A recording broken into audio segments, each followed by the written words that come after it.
In the summer of 1986, Officer Linda Carver, one of the first female patrol cops in her small Arizona town, vanished during her night shift. Her patrol car was found still running, lights flashing, the driver's door wide open. No radio call, no struggle. It was as if she'd stepped out of the car and simply dissolved into the night. For years, her family begged for answers, but the case went ice cold.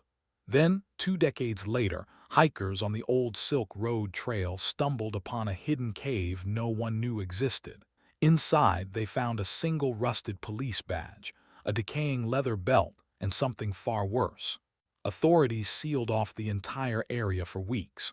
What they uncovered inside would finally tell Linda's story, but it would also expose a dark secret that someone in town had been hiding for 20 years. This is the case of Officer Linda Carver, and what happened to her in that cave will stay with you long after this video ends. Before we begin, tap that subscribe button, hit like, and drop a comment telling me where in the world you're watching from. It was Friday, June 14, 1986. Officer Linda Carver walked into the small-town police station just before sunset. She was 28 years old, one of the only female officers in the department, and well-liked by most of her coworkers. Inside, the air smelled like coffee and old paperwork. The station was quiet. Linda signed her name on the duty roster, right under night shift. She had been working more late shifts lately. It was a job she didn't complain about, but it was wearing her down. At the front desk, she greeted dispatch. "Evening, Mike," she said with a smile. He slid her the clipboard with her patrol route. They made small talk about the weather, about how empty the streets had been lately. Mike noticed she seemed a little tired but didn't say anything. Linda headed to the equipment room. She strapped on her duty belt, checked her service revolver, and grabbed her flashlight. She also clipped her radio to her shoulder. The same routine every night. Before leaving, she stopped by the break room for a quick sip of coffee. A couple of officers were in there talking about an earlier traffic stop.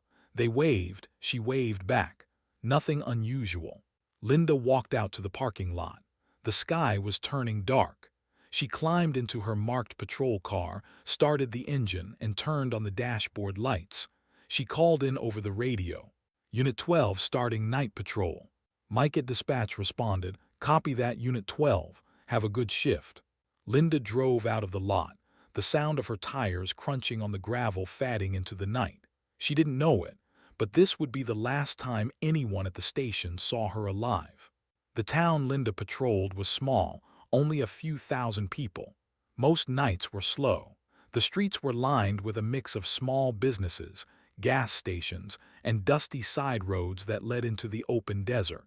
Her route took her past the grocery store, the high school, and a few quiet neighborhoods. She slowed near a convenience store, checking the lot for anything unusual. Only one car was parked there, empty.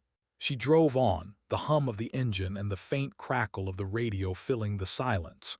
At a gas station on the edge of town, she saw the clerk inside, leaning on the counter, reading a magazine. She gave a small wave and kept moving. A little after 10:30 p.m., she took a long stretch of road toward the desert's edge. Out here, the streetlights were far apart. Darkness filled the spaces between. She kept one hand on the wheel, the other near her spotlight control, scanning the shoulders of the road. The radio came to life, a faint male voice, slightly garbled by static. She adjusted the volume. It was just a routine check-in from another unit, nothing important. Linda keyed her mic and gave a quick status update. "Unit 12, clear, continuing patrol." That would be the last confirmed transmission anyone ever heard from her. It was just after 11 p.m. when a rancher named Carl Turner drove his pickup down a back road near the desert's edge. The night was quiet, the only sound the crunch of gravel under his tires. Up ahead, something caught his eye, flashing red and blue lights. As he got closer, he saw a marked police cruiser parked at an odd angle on the dirt road. The headlights were still on. The engine was running. Carl slowed and looked around. The driver's door was wide open. No officer in sight. He waited a moment, thinking maybe the cop was nearby. But the desert was silent. No movement. Carl pulled out his CB radio and called it in. Dispatch. You've got a cruiser out here on County Road 8. Engines running, doors open, but no one's in it. Minutes later, 2 sheriff's deputies arrived. They approached the car cautiously, shining their flashlights inside. The driver's seat was empty. The radio was sitting on the passenger seat, still switched on. Linda's clipboard was in the center console. Her flashlight was missing. There were no footprints in the dirt, no signs of a fight, just a running police car on a dark, empty road, and no sign of Officer Linda Carver.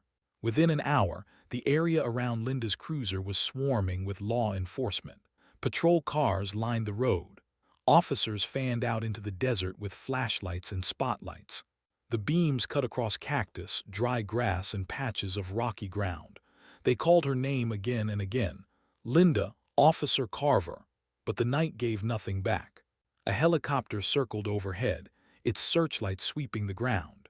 From above, the scene looked small, one glowing circle of light in miles of darkness. Search dogs were brought in. They sniffed the ground near the car, picked up a scent, and began tracking. But just a few yards from the cruiser, they stopped. The scent was gone. Deputies checked ditches, old fence lines, and the nearby wash. Nothing. No discarded gear, no torn fabric, no blood. By 3 a.m., the search had widened to several miles, but it was as if Linda had vanished into thin air. The last place she was seen was right there, on that lonely dirt road. And now she was gone. By sunrise, the desert looked different. Not brighter, just more unforgiving. The search crews stood in small clusters, rubbing tired eyes, their faces pale from the long night. Linda's cruiser was still parked exactly where Carl Turner had found it. The door hung open, the engine now cold.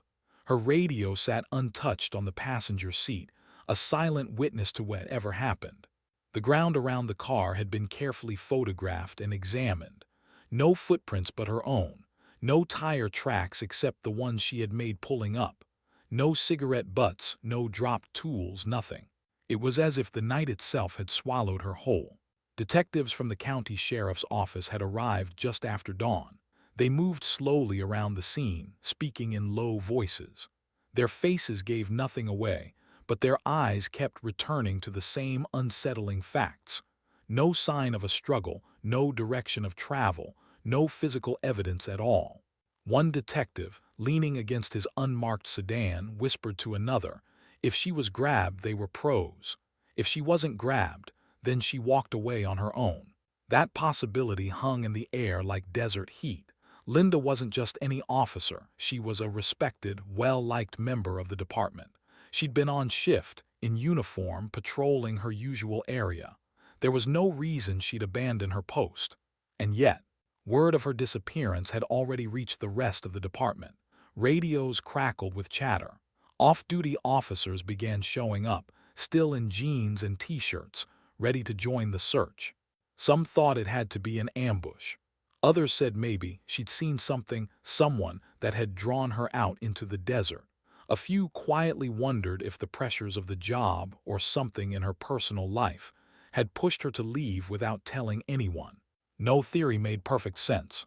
By mid-morning, the road was closed off with yellow tape. News vans had begun to arrive, parking just out of sight, their long camera lenses aimed toward the scene.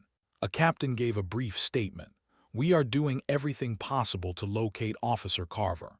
At this time, there is no evidence of foul play, but we are treating this as a critical incident." His voice was steady, but his eyes told a different story.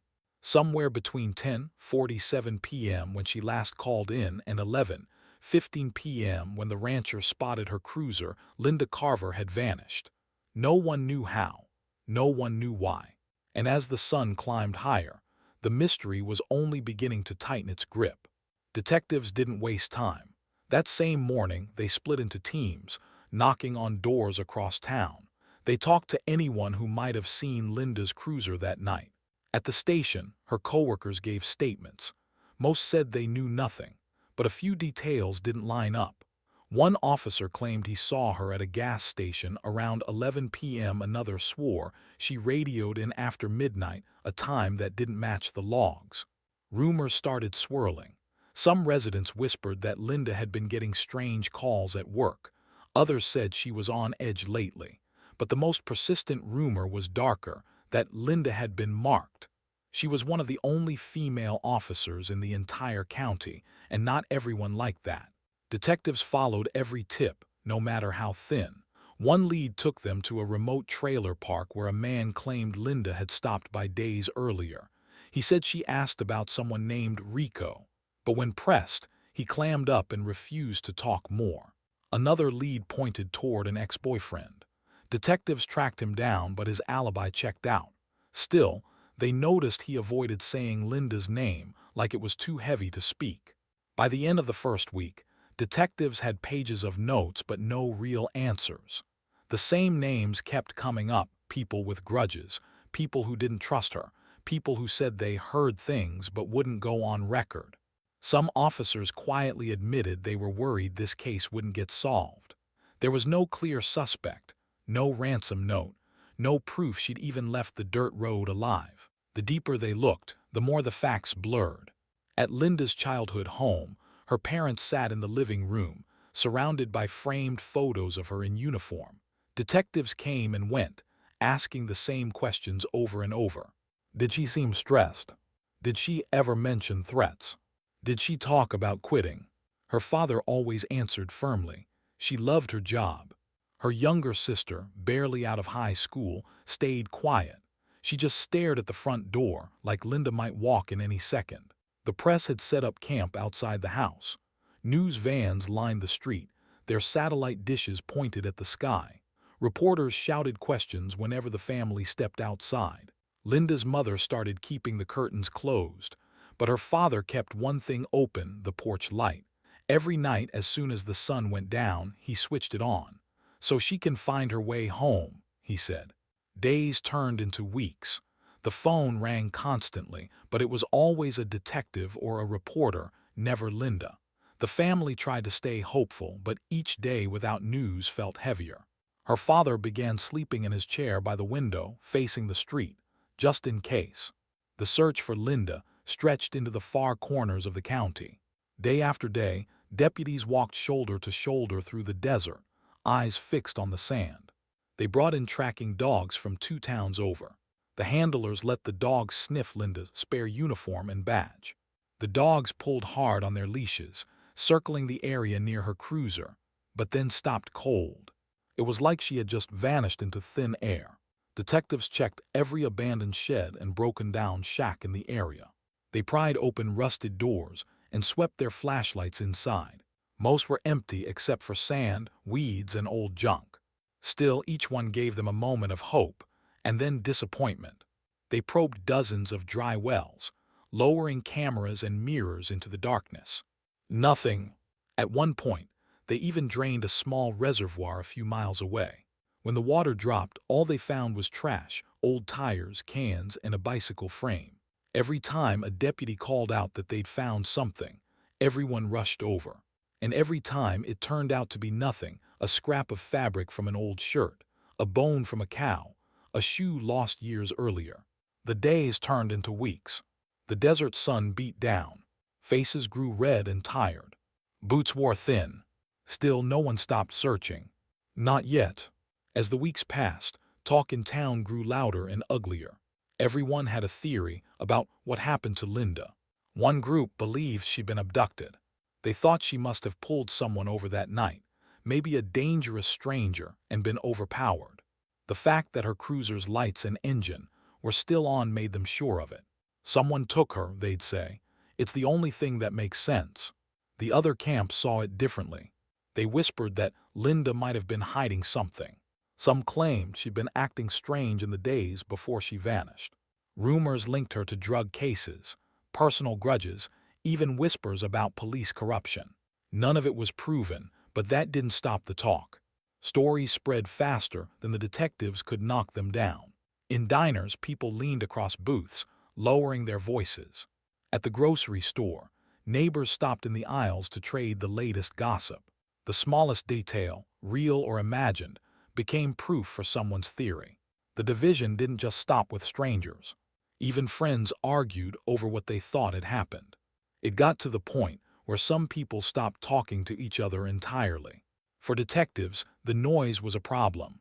Every rumor meant another lead they had to check, even when it was nothing. Some tips were so far-fetched that they knew they were wasting time, but they couldn't ignore them. Linda's family heard all of it. Her father tried to ignore the gossip, but her younger sister admitted she sometimes listened. "Maybe someone does know something," she'd say quietly. But in her heart, she still believed Linda was out there somewhere. The truth was, no one had any proof, only theories. And the longer the case dragged on, the more those theories started to replace facts in people's minds. Months slipped by, leads dried up, the search maps were rolled up and shoved into a cabinet. By the end of the first year, the media had stopped calling. The news trucks left. Her photo, once on every TV screen, was now gathering dust on a corkboard in the sheriff's office. Detectives still took the occasional tip, but each one ended the same way, another dead end. The case file grew thicker, but nothing inside brought them any closer to finding Linda. Inside the department, the mood shifted. Younger officers moved on to new assignments. Older ones stopped mentioning her name. The urgency that had once driven the investigation was gone. By 1991, 5 years after she disappeared, the sheriff made a quiet announcement. Linda's badge number would be officially retired. No one else in the county would ever wear it again. It was meant to honor her service, but to her family, it felt like the department was closing the book. Her parents never accepted it. Every birthday, every holiday, there was an empty seat at the table. Her father kept the same porch light on every night, just like he did the week she went missing. He told neighbors it was so Linda could find her way home. Her younger sister carried the weight in silence.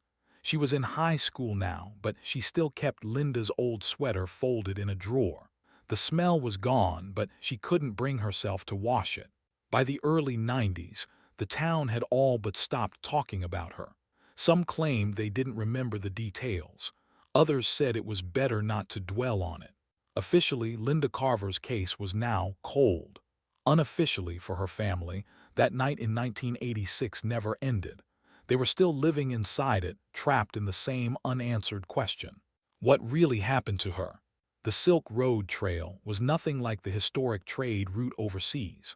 This one cut through the middle of the county, winding across dry, cracked earth, surrounded by jagged cliffs and long stretches of nothing. Truckers used it to shave hours off their drive. Hikers came for the challenge, and locals, they avoided it. For decades, people had told strange stories about the road. One man claimed he saw a woman in a tattered dress walking along the shoulder late at night. When he slowed to help, she vanished. Another swore that, on a moonless night, you could see blue lights hovering above the cliffs, flickering in and out like they were signaling someone. There were darker tales, too, about travelers who never made it to their destination. A couple heading to Arizona in the 70s, gone. A hitchhiker last seen near the mile 23 marker in 82, never found. And then there were the caves. The cliffs along the Silk Road were full of deep cuts and shadows, places where sound seemed to die. Hunters said they'd yell into the openings and never hear an echo. Older residents talked about bad spots along the route, patches of road where cars broke down for no reason, radios cut out, and cell phones lost all signal. Detectives on Linda's case never admitted it out loud, but some quietly believed her last night might have taken her through there. She'd been working a shift that would have put her car near the Silk Road around the time she disappeared. The problem was, no one could say exactly where she went after she left her last call. By the early 90s, the Silk Road had a reputation. People drove faster through it. Hikers stayed closer to the trailheads. And more than a few residents swore that if Linda's body was ever found, it would be somewhere out there, buried in the dust and rock. For her family, the thought was unbearable, but for the people who had grown up with the stories, it made sense. The Silk Road was where things and people went missing, and they almost never came back. By the mid-1990s, hikers started whispering about a cave somewhere off the Silk Road Trail. It wasn't on any maps, and no one could agree on where it was. Some said it was just a mile from the main road. Others claimed you had to hike for hours to get near it. The stories about it were all different, but none of them were good. One version said the cave had been dug out by smugglers in the 1920s, a secret storage spot for stolen goods. Another claimed it had been used as a hideout by criminals in the 40s, men who had vanished without a trace when police closed in. There were stranger accounts, too. A prospector swore he'd seen strange carvings on the inside walls, symbols he couldn't read. A local teenager claimed he and his friends found animal bones stacked neatly in a pile near the back. And then there was the smell. More than one person said the air inside was damp, sour, and heavy, like something had been rotting there for years. A few hikers tried to track it down, thinking the whole thing was just a rumor, but they always came back with the same story. They'd find signs of it: disturbed dirt, broken brush, a cool draft blowing from somewhere, but the opening itself seemed to vanish the closer they got. It was almost like the desert didn't want people to find it. Detectives on Linda's case had heard the talk. Some even wondered if the cave was real and if it might hold the answer to what happened to her. But there was no way to search for something no one could locate. Still, the timing was hard to ignore. Around the same years the cave rumors started spreading. Linda's case had gone completely cold. People began to connect the two, saying maybe she'd been taken there, hidden away where no one could ever stumble across her. Others thought that was nonsense. To them, the cave was just another desert myth, like the ghost stories and strange lights. But in a place like the Silk Road, where people vanished and the land itself seemed to swallow secrets, even the wildest rumors were hard to dismiss. It's late summer, and the Silk Road Trail is empty except for two local teenagers, Jake and Miguel. They're bored, looking for something to do. They've heard stories about the area: hidden caves, abandoned cars, even ghosts, but they figure it's all just talk. They wander off the main trail, kicking at the sand and throwing rocks into the dry gullies. That's when Miguel spots something sticking out of the dirt. It's bright yellow, just barely visible under a thin layer of sand. He kneels down and tugs at it. A piece of old, crinkled tape comes free. Faded black letters run along its length. "Police line, do not cross." They both stare at it. It's frayed at the edges, brittle in their hands. It looks like it's been here for years. "Cool," Jake says, rolling it up. They joke about it, saying they've found evidence from a murder. They have no idea how close to the truth that might be. When they get home, they hang the tape in Jake's garage like a trophy. They never tell anyone exactly where they found it. To them, it's just a weird little thing from a boring afternoon. But in the police archives, there's a note from years earlier. An unmarked stretch of Silk Road Trail was once flagged off during the search for Linda. The note was buried in paperwork, overlooked. That tape, lying under the desert sun for years, might have been the last visible trace of where she went. It's nearly 20 years after Linda vanished when a retired deputy, Frank Harmon, is talking at a small-town diner. He's had a few cups of coffee, and his guard is down. He starts telling a younger officer about the old days, back when they still searched for Linda. Then, almost casually, he mentions something no one expects to hear. One of her last radio calls was from a dirt road off the Silk Road Trail, Frank says. It was unmarked, real rough. Only reason I remember is because my cruiser barely made it up there. The younger officer frowns. I didn't know that road was ever checked. Frank shakes his head. It wasn't. Terrain was bad, no chopper coverage back then. Captain said we'd get to it later, but later never came. The words hang in the air. If what Frank says is true, then there's an entire section of land, feeding into the most dangerous stretch of the Silk Road, that's never been properly searched. And in that moment, the mystery of Linda's disappearance changes. Because maybe she didn't vanish into thin air. Maybe she was just waiting to be found in a place no one ever looked. The retired deputy's story spreads fast. By the end of the week, almost everyone in town is talking about it.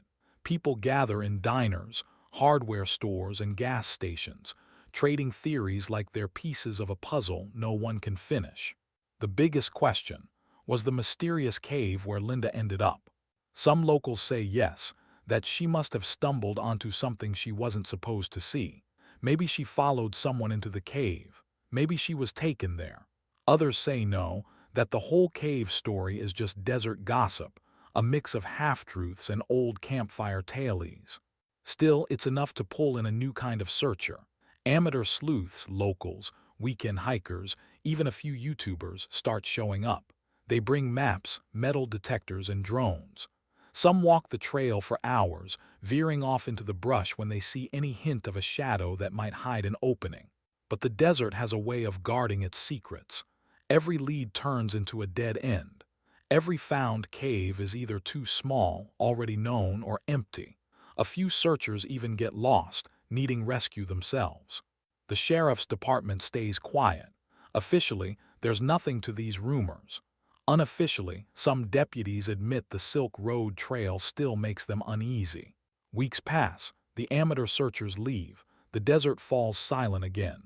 In the end, the cave becomes just another piece of the legend. Something people talk about over coffee, their voices dropping when they say Linda's name. Because here, even after all these years, her story is told in hushed tones, as if speaking too loud might wake something that's still out there. It was the spring of 2006. Two friends, Ben and Tyler, had planned a simple day hike along the Silk Road Trail. It was supposed to be easy, just a few hours of walking, then lunch back in town. The morning sky was clear, the sun bright. Nothing hinted at trouble. By early afternoon, that changed. A strange wind picked up, hot and dry at first. The air felt heavy, almost electric. Then, out of nowhere, dark clouds rolled in. The wind became violent, whipping sand into their faces. Ben yelled something to Tyler, but his words were snatched away by the storm. The sky dimmed as a wall of dust and rain slammed into them. Visibility dropped to almost nothing. Sand stung their eyes and cheeks. Every breath felt like inhaling grit. They knew the Silk Road Trail could be dangerous during sudden storms. The flash floods, the debris, the disorienting wind, it could trap you fast. They needed shelter, and they needed it now. But there was nothing, just endless rock and scrub. The rain began pounding harder, soaking them instantly.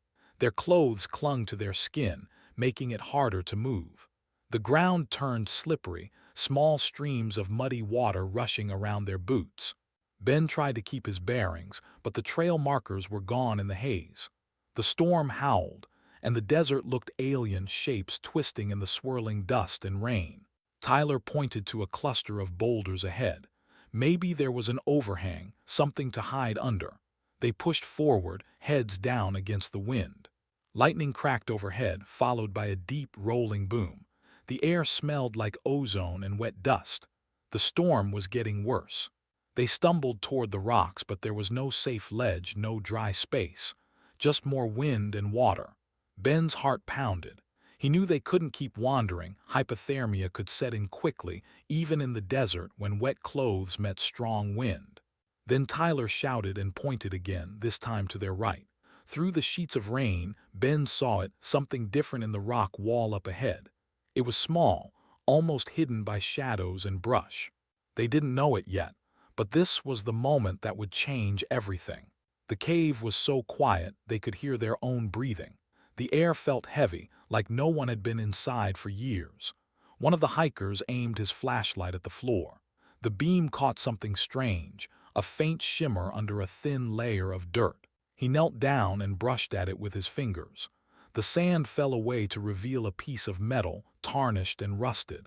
At first he thought it was junk. Then he saw the numbers etched into it and the shape. It was a police badge. They froze, staring at it. The badge was bent like it had been crushed under weight. Next to it, half buried in the dust, was a cracked leather belt. The holes were stretched and frayed, the metal buckle still faintly glinting in the flashlight. The second hiker moved the light toward the wall. There, leaning against the rock, was a revolver. It was coated in a layer of dust so thick it looked almost gray. He picked it up, but the weight in his hands told him it was still loaded. 6 rounds, untouched. Neither of them spoke for a long moment. They knew enough to understand this wasn't random. These things didn't just end up here by accident. The first hiker whispered, "This belonged to someone." The silence in the cave suddenly felt heavier. The badge, the belt, the gun, all of it told a story. But whose story? And why had it been buried in a place no one would find for decades? They both felt it. They weren't supposed to be here. The hikers didn't waste time. They stuffed the badge, belt, and gun into a small backpack and made their way back toward the narrow cave entrance. Outside, the storm had eased, but the wind was still sharp, kicking sand into their faces as they pushed through the brush. Once they reached higher ground, they finally had cell service. One hiker pulled out his phone with trembling hands and dialed the sheriff's office. He tried to explain quickly, the cave, the badge, the gun. The dispatcher's voice changed instantly. She told them not to touch anything else, to go back and wait for deputies. The men exchanged looks. Going back into that cave didn't sound appealing, but they knew it was important.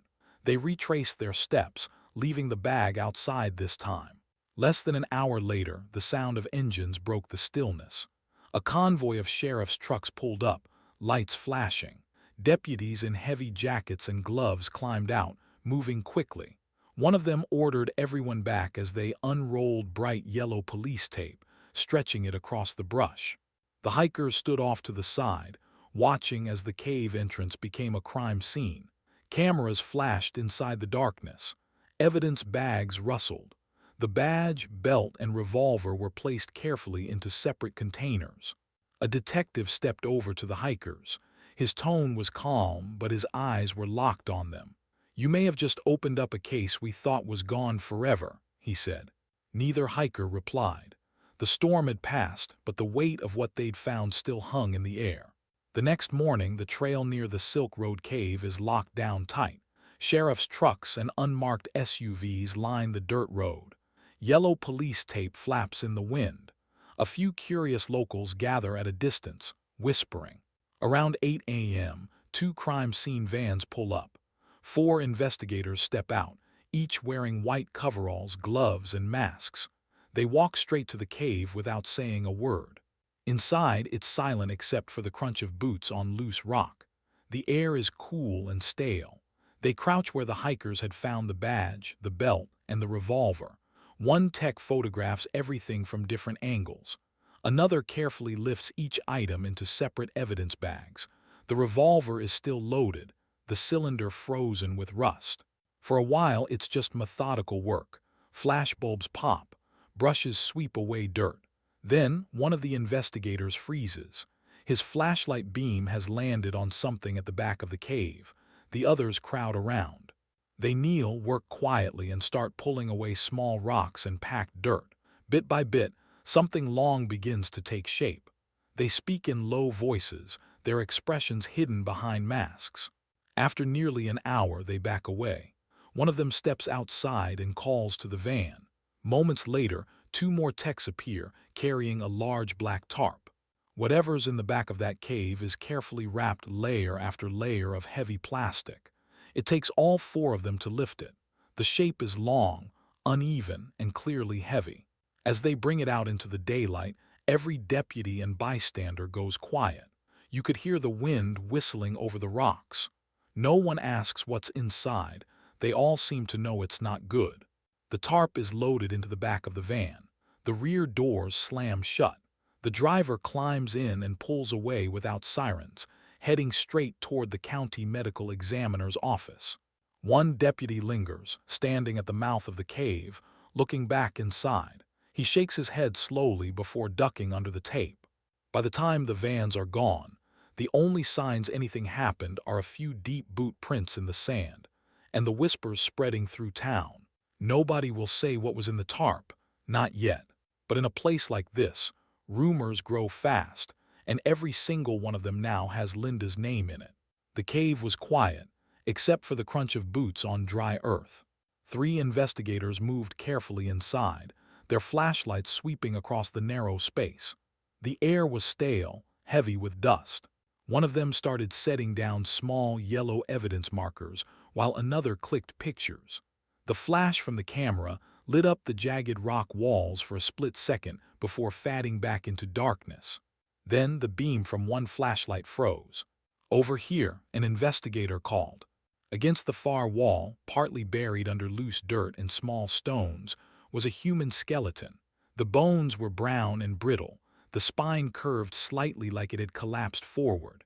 The skull was turned to the side, but the rest of the body was face down. One arm was stretched forward, fingers splayed against the ground, as if the person had been trying to reach for something or trying to crawl away. The other arm was pinned beneath the ribcage. A cracked, rotted leather holster lay empty near the hip. The lead investigator crouched low, looking closely without touching anything. "This hasn't been disturbed for years," he said quietly. The dirt around the body looked undisturbed, like time had simply buried the person in place. They snapped more photos, careful not to step too close.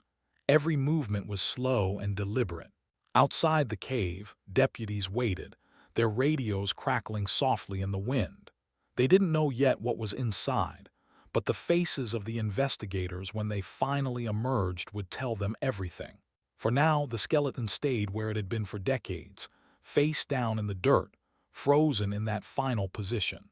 When the photographs were done, the lead investigator put on fresh gloves and leaned in closer to the uniform scraps clinging to the bones. Most of the fabric had disintegrated. The shirt was little more than blackened threads, the pants reduced to stiff, dusty strips. But near the chest, a small rectangle of brass still clung stubbornly to what was left of the shirt. The investigator brushed away a layer of fine dirt. Etched into the metal were 5 letters, Carver. The name was clear, sharp, and untouched by rust. For a moment, no one spoke. The only sound was the soft hum of the flashlight battery. "Carver," one of them said quietly, almost to themselves.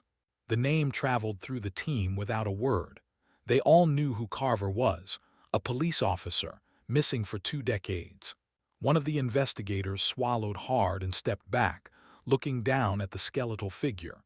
It wasn't just an anonymous set of bones anymore. This was someone with a history, a family, a whole life that had ended here in this cave. The lead investigator stood and called out to the deputies stationed at the cave entrance. "Get the sheriff on the line," he said firmly. As the deputy moved to his radio, the rest of the team kept their eyes on the brass tag. It seemed almost impossible that such a small piece of metal had survived when everything else had been eaten away by time and decay. But here it was, giving them a name, cutting through 20 years of silence. The moment felt heavier now. This wasn't just about collecting evidence. It was about telling the truth of what happened here. And for the first time since they'd entered the cave, they knew exactly whose truth they were about to uncover.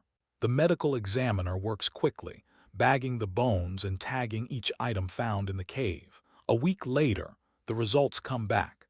Dental records confirm the truth everyone feared: the remains belonged to Officer Linda Carver. She had been here since the day she vanished in 1986. The news hits the sheriff's office like a gut punch. Some of the deputies had been rookies when Linda went missing. Now they're veterans with gray hair, and the answer has been here the whole time, hidden in a dark cave just miles from town. The lead investigator stares at the paperwork on his desk. It's a timeline no one wanted to read. Linda likely died within hours, maybe days, of disappearing. The years of search efforts, the missing person flyers, the interviews, all of it had been chasing a ghost. For her family, the confirmation is both a relief and a heartbreak. Her younger brother, now in his 40s, says in a trembling voice, "I just wish we'd found her sooner." Her mother, too frail to leave her home, listens to the news on the phone and quietly begins to cry. The realization settles in. For 2 decades, Linda's body had been lying in complete darkness while the world above kept moving. When the crime lab finishes its initial inspection, the evidence paints a grim picture. Linda's wrists had been tied tightly behind her back with thick nylon rope. The knots are crude but strong, showing whoever did this wanted to make sure she couldn't break free. The revolver found beside her body is examined next. Every chamber is still loaded. She never fired a single shot. That means she was either ambushed or overpowered before she could even draw it. Then comes the most chilling discovery: a deep fracture in her skull. The blow was so hard it cracked bone clean through. Investigators believe this injury likely killed her, either instantly or shortly after it happened. It's now clear, this was no accident, no lost hiker story. Someone brought Linda into that cave, tied her up, and made sure she would never leave. The sheriff holds a closed-door meeting with his team. "We're treating this as a homicide," he says firmly. Outside, the media is already circling, trying to get answers.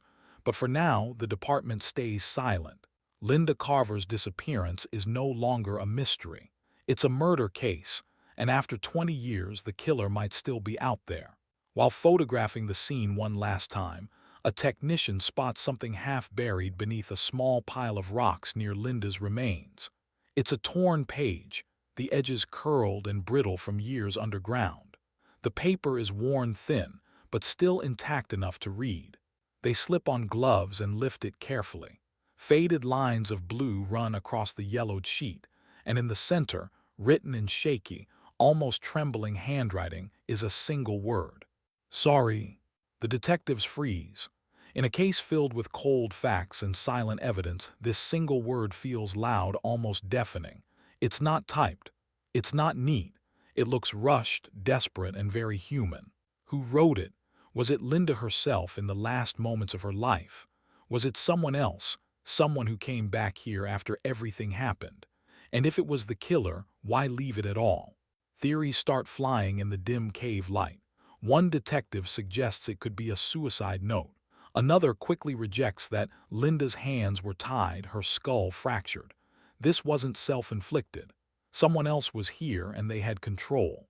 If the killer wrote it, was it guilt, regret, or something more sinister, a taunt to whoever would eventually find her? They bag the page and send it to the lab, hopping for fingerprints or DNA. But deep down, they know the odds are slim after 20 years in the damp cave air. Still, the note shifts something in the room. It's no longer just about how Linda died, but why. That single, trembling word opens a new and haunting possibility, that the killer, even after all these years, might still feel the weight of what they did.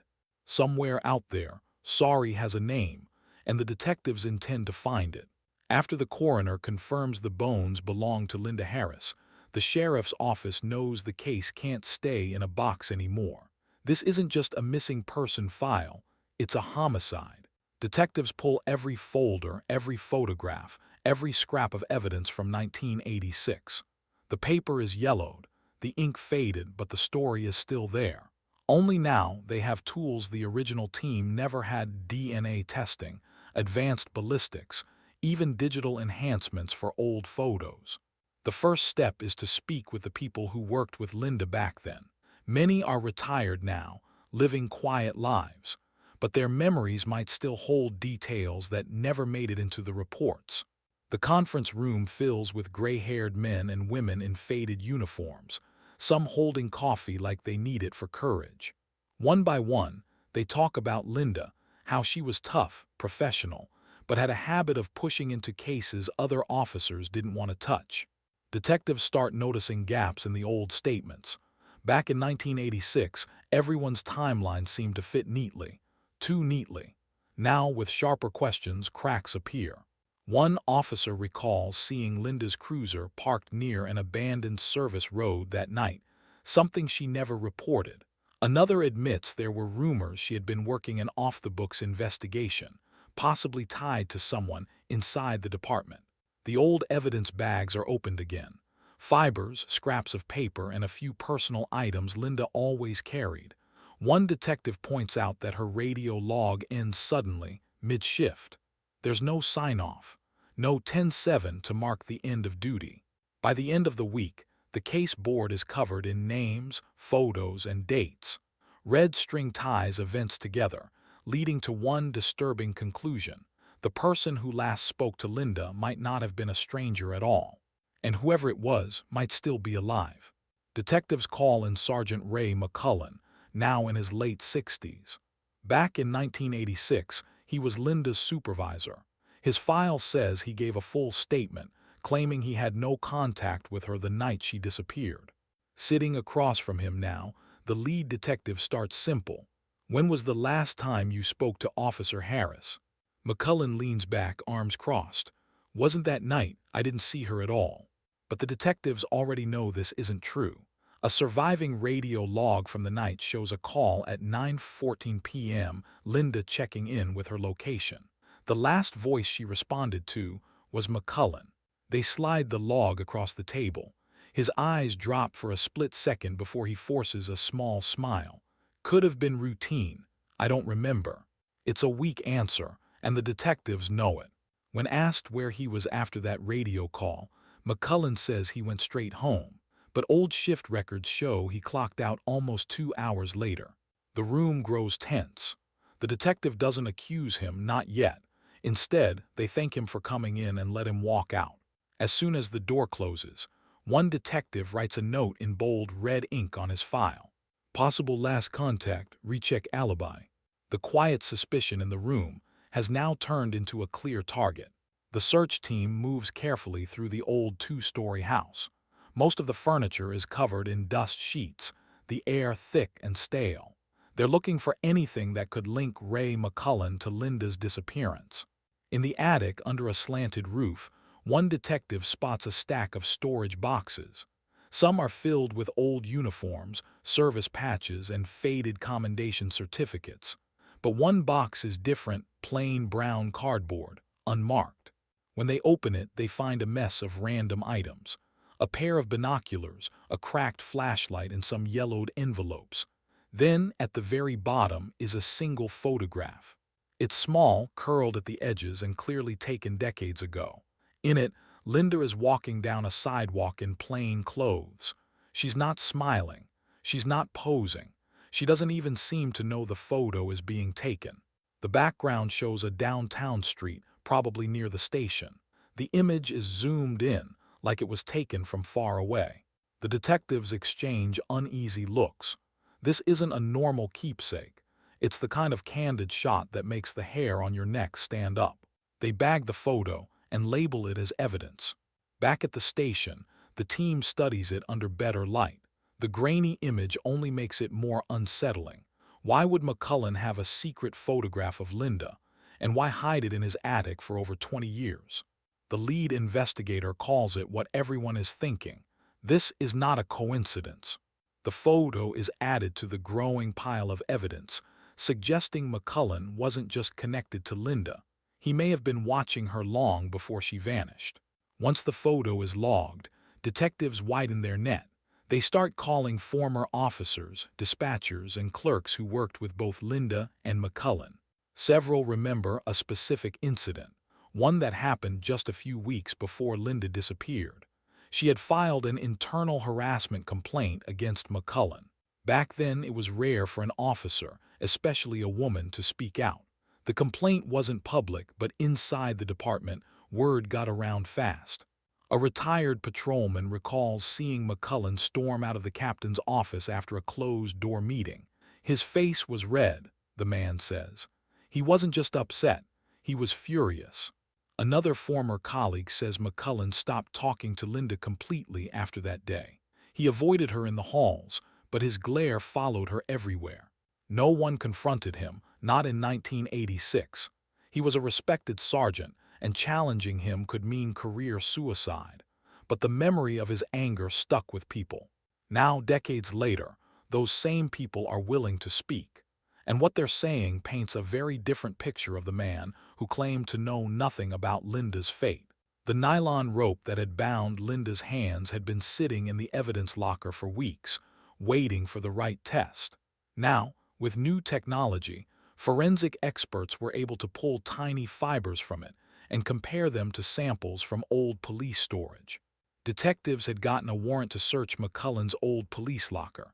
It hadn't been touched in years, a dusty metal box filled with random gear.